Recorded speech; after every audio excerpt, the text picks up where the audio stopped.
America के Los Angeles में हुई हिंसा और प्रदर्शनों के चित्र पूरे विश्व ने देखे।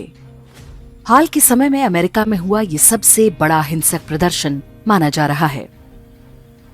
माना गया कि डोनाल्ड ट्रंप की अप्रवासियों के विरुद्ध नीतियों के कारण ये प्रदर्शन हुए, लेकिन मूल कारणों पर बहुत बात नहीं हुई। विश्व में आज जो कुछ भी चल रहा है उसे समझने के लिए हमें लॉस एंजलिस हिंसा की जड़ में जाना होगा। इसकी जड़ में है बहुसांस्कृतिकता यानी मल्टीकल्चरलिज्म। कुछ दशक पहले तक मल्टीकल्चरलिज्म को मानव सभ्यता के विकास के लिए एक जबरदस्त आइडिया के रूप में बढ़ावा दिया गया।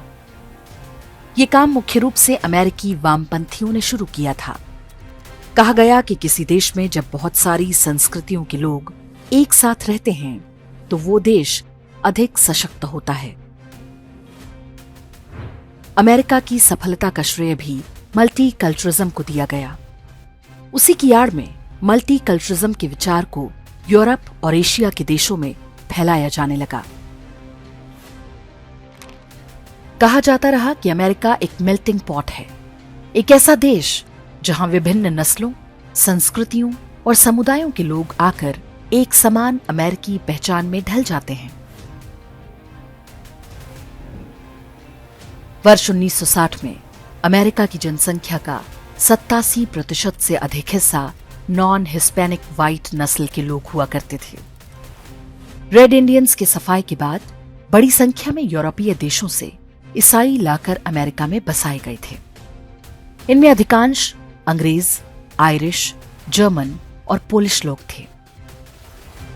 आज जो अमेरिका हम देखते हैं उसकी संविधान और समाज की संरचना में उन्हीं की संस्कृति को कोर कल्चर माना गया है। अंग्रेजी भाषा, ईसाई मजहब और यूरोपीय वैल्यू सिस्टम उन्हें एकजुट बनाता था। भौगोलिक परिस्थितियों और अपनी कोर कल्चर के दम पर अमेरिका कुछ ही सदियों में विश्व की महाशक्ति बन गया। लेकिन अब उसी कोर कल्चर की आधारशिला कमजोर हो रही है। नॉन हिस्पैनिक व्हाइट्स की संख्या में तेजी से गिरावट आ रही है। वर्ष 1960 में जो 87% से अधिक थे, वे वर्ष 2025 में घटकर 58% रह गए। अनुमान है कि वर्ष 2045 तक नॉन हिस्पैनिक व्हाइट जनसंख्या 50% से भी नीचे पहुंच जाएगी। ये वो डेमोग्राफिक या जनसांख्यिकीय बदलाव है जो अमेरिका में बीते दशकों में तेजी से हो रहा है। जैसे जैसे ये सामाजिक परिवर्तन हो रहा है, वैसे वैसे अमेरिका की आधारशिला भी कमजोर हो रही है। हर राष्ट्र की एक साझा पहचान होती है जो उसकी भाषाओं, नैतिक मूल्य, परंपरा और ऐतिहासिक अनुभवों से बनती है। अमेरिका में ये पहचान लंबे समय तक श्वेत नॉन हिस्पैनिक समुदाय की संस्कृति पर आधारित थी। बाद के समय में जो लोग भी अमेरिका में जाकर बसे, उन्होंने भी इस कोर कल्चर को अपनाया। लेकिन जैसे ही बहुसांस्कृतिकता अर्थात मल्टीकल्चरलिज्म के आधार पर नीतियां बनाई जाने लगीं, परिस्थितियां बदलने लगीं। इसके अंतर्गत हर समुदाय को अपनी अलग पहचान बनाए रखने के लिए प्रोत्साहित किया जाता है। ये विविधता बाहर से देखने में आकर्षक लगती है, परंतु जब कोई साझा बुनियाद ना हो तो अंततः ऐसा समाज विभिन्न टुकड़ों में बंटने लगता है। हर कोई अपनी जातीय, भाषाई या धार्मिक पहचान को पहले रखता है और राष्ट्रीय एकता पीछे छूट जाती है।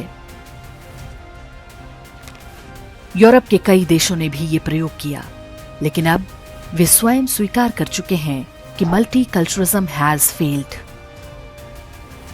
अमेरिका में भी वही स्थिति बनती दिख रही है। कोई राष्ट्र तभी तक एकजुट रहता है जब तक उसकी अधिकांश जनसंख्या सांस्कृतिक दृष्टि से एक साझा दृष्टिकोण रखती है। जैसे ही मूल संस्कृति अल्पसंख्यक बनती है, उस समाज का ताना बाना टूटने लगता है। न केवल सांस्कृतिक बिखराव होता है, बल्कि राजनीतिक ध्रुवीकरण, भाषाई संघर्ष शुरू होता है और अंततः ये गृह युद्ध में परिवर्तित हो जाता है। अमेरिकी वामपंथी शक्तियां भारत में भी बिल्कुल वही मॉडल लागू कर रही हैं। लेकिन भारत में वे अब तक बहुत सफल नहीं हुए, क्योंकि सनातन धर्म ने उत्तर से दक्षिण और पूरब से पश्चिम तक भारतीयों को एक सूत्र में बांध रखा है। इसे कमजोर करने के लिए ही वे कभी जाति, कभी समुदाय, कभी क्षेत्र और कभी भाषा की पहचान को उभारते हैं। लेकिन ये सारे विभाजन बहुत कारगर नहीं हुए, क्योंकि सबका मूल आधार और पूर्वज एक ही हैं। ये स्थिति बनी रहे, इसके लिए आवश्यक है कि भारत में सनातन धर्म को कोर कल्चर के रूप में बढ़ावा दिया जाए। विदेशी संस्कृतियों का भी स्थान हो सकता है, लेकिन उन्हें कभी भारत की कोर कल्चर के समान महत्व नहीं दिया जाना चाहिए। बिना किसी साझा सांस्कृतिक रीढ़ के बहुसांस्कृतिकता या मल्टीकल्चरलिज्म किसी राष्ट्र को भीतर से खोखला कर देता है। अमेरिका ने अपने कोर कल्चर को कमजोर करके यही गलती की है और अब वो स्वयं इसका मूल्य चुकाएगा। जब राष्ट्र का बहुसंख्यक समुदाय ही अपनी सांस्कृतिक पहचान खो बैठे तो उस राष्ट्र का भविष्य बिखराव और विघटन की ओर ही जाता है।